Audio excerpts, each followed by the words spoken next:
Now, being a musician of a certain age, I sort of just that automatically resonates with me.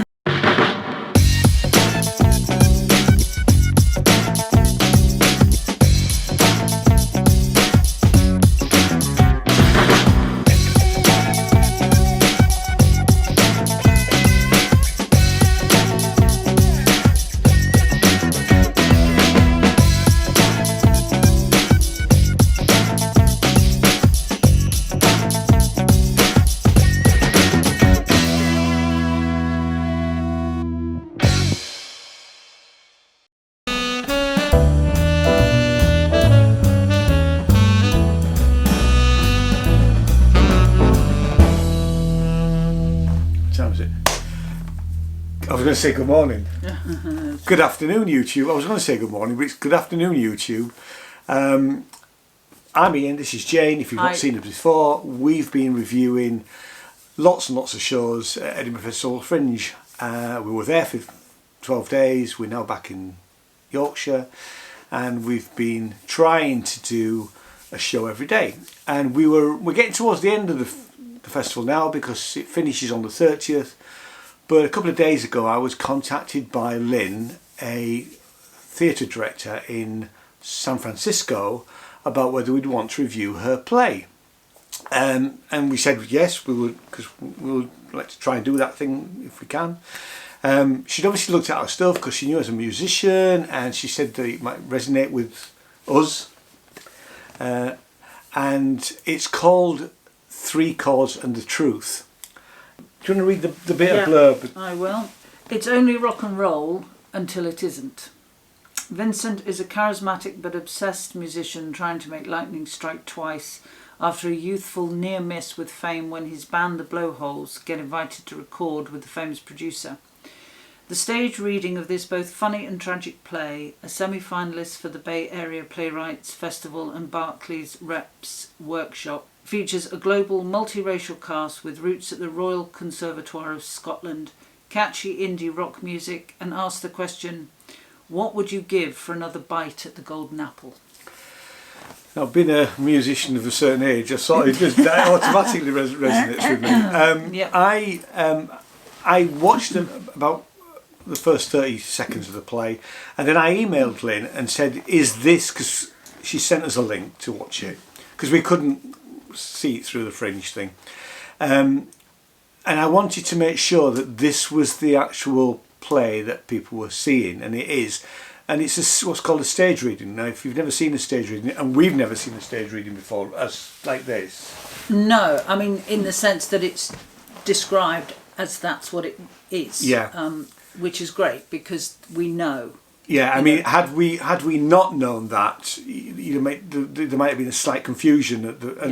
Although it's mentioned in the description, people going to sign on to see this might not understand that it's on. I think it almost feels like it's done in sections, but on Zoom, isn't it? And we have a narrator who tells us which scene we're on. And as we go through, and actually once she sort of settled into it, I really, at first I thought, I wasn't so sure that it was going to work, but actually for me it really worked. I was engaged with the characters. It's a the team is 7 people in total, but there's 5 actors. Yeah. 6 with your narrator, and obviously then. Yeah. So I mean, what did you think? Yeah, I mean, it took me a while to get into it, in the sense that it does have that disjointed feel initially, and because we actually know that people weren't in the same spaces, and somebody actually their part was done from India, which obviously is fantastic. It's amazing, that you can do that, and the fact as that the whole production, could be, it's in America, they didn't have to come to Scotland, and I mean that's the benefit of a lot of the shows being online, because it opens it out. And I agree with you. I mean, I did get into the characters and laughed quite a lot. There were some good lines. I think it's a good, strong cast. And you get sucked, you get sucked into the narrative. Yeah. I mean, there's a proper story. Yeah. Yeah. And a twist. And a twist. Cause which we're not going to give you the plot. But I mean, actually, at one point I went, oh. Yeah. I mean, you know. Well, actually, there's more than one twist, well, there isn't is, it? yeah. But there was one, towards the end, I actually went, oh. So, I was really engaged with it. And I agree, all the characters were strong. I mean, obviously, I have no experience of being in a band, but from my limited experience of you describing what it's like this in a band. This has been my life for 40 years. I mean, you can talk more about that. Yeah, I can. Yeah. But I sort of knew how real it was. Yeah, I think it is incredibly realistic about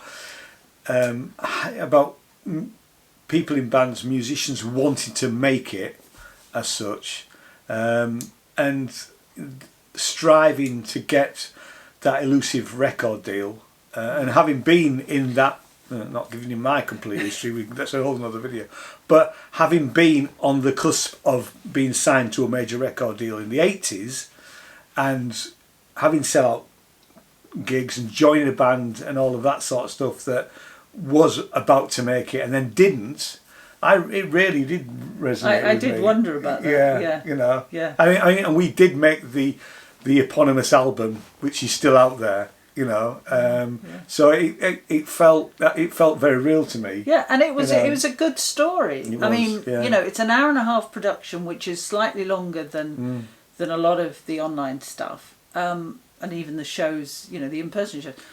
But that didn't matter. Yeah. I mean, it was a good story. It was engaging all the way through. That was told well, and actually did work. I mean, just repeating ourselves, it just takes slightly, you know, just a few sort of minutes to get into the setup. You need to know that it's a stage reading. You do. Yes, I mean, yes, because otherwise your expectations would be different. Would be different. Yeah. And I did ask, actually, when I emailed Lynn to say, is this what we're seeing? Is what people were, you know, seeing at Edinburgh Fringe? She assured us that it was. I did ask her if there's any plans to actually show this in a theatre or a tour, and that's, in a sense, that's the next step for them. Yeah, they want to, you know. I mean, it may well be in a provincial theatre in San Francisco or somewhere in the Bay Area initially, but I would certainly like to see this tour. I mean, I suppose there isn't an awful lot of music in it, though. No, there isn't. There's maybe less music in it than I would have expected, and whether or not an actual stage play, or even if you did the readings, I mean, I don't know how that would work. If you could actually use people, I mean, you know, and play stuff. Music has obviously been written for it, and I suspect on the stage that there would be probably more music. I think what was probably missing to some extent was, as the scenes were as we were told about the scenes, I think there would be certainly background music and ambient music going on all the way through. Okay. Now that was missing. There was two, if you like, crucial pieces of music. Yes. And it was. You heard those. They were key to the whole production because you know, Vincent, the I don't want to call him the main character because he's not, but he's the band leader. He's the band leader. Yeah, he is the, you know, the guy who's been trying to make it for 20 odd years. He writes this sort of song, and gets. Yeah, you don't. No, I was just going to say he gets changed. Oh right, okay. Don't give. Yeah. By the record producer. Yeah, okay. I'm not really giving anything away with that, right. am I? All right. You know. Yeah. All right. Okay. Okay. Might be a spoiler that, but I don't necessarily think so. Anyway.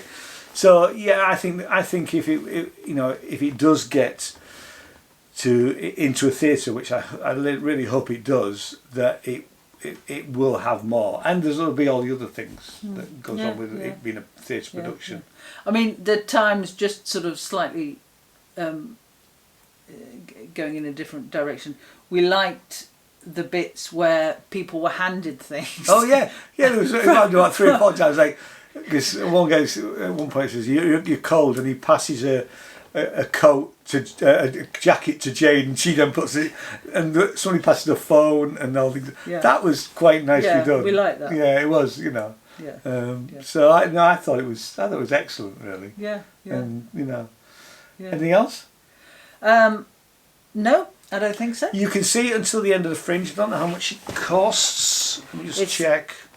Oh yeah, no, I saw some dollars, but that was on the. That's we were sent the press. Yeah. The press review thing. It's £12 full price and £8 in concession. What you do is when you and I got this off the press release. You get it for 24 hours. So if you booked it today, you'd have you don't have to watch it all in one chunk, or you can watch it more than once for those 24 hours before they get expires. Good. That's good. Which I do like, and I think it's a bit late in the day, but I think that's been happening with a lot of them, but not all of them. I certainly know that. I can't remember. It was the Virgil Fox thing that we saw. It was gone the next morning. Okay. So it's not always, you can't always guarantee that, but certainly for some of them you're able to see them for 24 hours. How many stars? I'm going to go for 4. I'm glad you're getting for 4, because I'm going to go for 4 too, because I think it's definitely worth seeing, and like I say, I really want to see these guys as an ensemble perform this in a theatre near us.